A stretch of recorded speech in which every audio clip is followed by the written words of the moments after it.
आता एक ॲडव्हान्स जीवामृतचा एक प्लांट बघत आहोत. यामध्ये एक ड्रम असतो, 200 लिटरचा एक ड्रम आहे आणि हा एक इनएरोबिक प्लांट एक सिस्टीम आहे.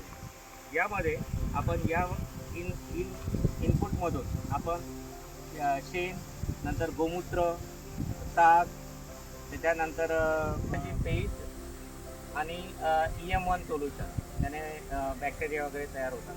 असे एवढ्या वस्तू आणि गुळ एक असतो.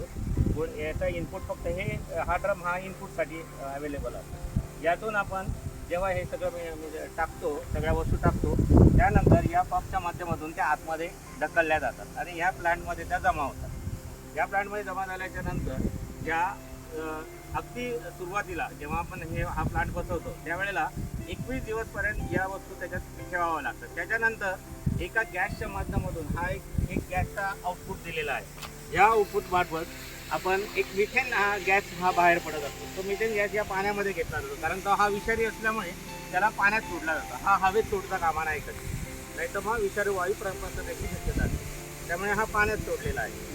आणि या प्लांटमध्ये जे इनपुट दिलेलं आहे त्या संपूर्ण 21 दिवसामध्ये त्याचं एक सोल्युशन तयार होतं आणि ते सोल्युशन नंतर आपण इथे एक आउटपुट दिलेलं आहे. हे मिश्रण हे इथून काढून घेतो. आता याच्यामध्ये एक आपल्या नेहमीच्या जीवामृतमध्ये याच्यामध्ये फरक एवढाच आहे की हे याच्यात ढवळावं लागत नाही, की आपण जे सकाळ संध्याकाळ जीवामृतला ढवळतो ते करावं लागत नाही. इथे फक्त इनपुटमधून त्या आतमध्ये टाकलं की याचा नंतर याच्यात प्रोसेस होते आणि ते आपल्याला इथे आपल्याला एक सोल्युशन तयार मिळतं. अगदी रेडीमेड सोल्युशन तयार होतं. मग ते सोल्युशन आपण काढून आपण आपल्या डायरेक्ट पिकांना देऊ शकतो. तर मित्रांनो बघू शकता, अतिशय सुंदर पद्धतीने जीवामृतसाठी बनवलेलं असं हे युनिट आहे. एरोबिक बबल असं या युनिटचं नाव आहे. तर तुम्ही पण मित्रांनो या युनिटकडे बघू शकता. तुमच्या पिकासाठी तुम्ही हे जीवामृत बनवण्यासाठी हे युनिट वापरू शकता. खूप मस्त पद्धतीने बनवलेलं युनिट आहे.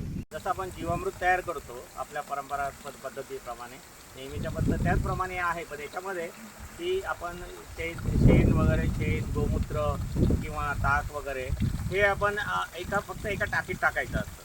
आणि आपण जीवामृत ॲक्च्युअली तयार करतो त्यावेळेला ती आपल्याला रोज सकाळ संध्याकाळ हलवावं लागतं आणि ते 7 दिवसानंतर आपण यूज करतो आणि ते गाळून घ्यावं लागतं. पण या पद्धतीमध्ये आपल्याला गाळण्याची वगैरे काय आवश्यकता नसते किंवा ते रोज सकाळी संध्याकाळी ढवळायची गरज नसते.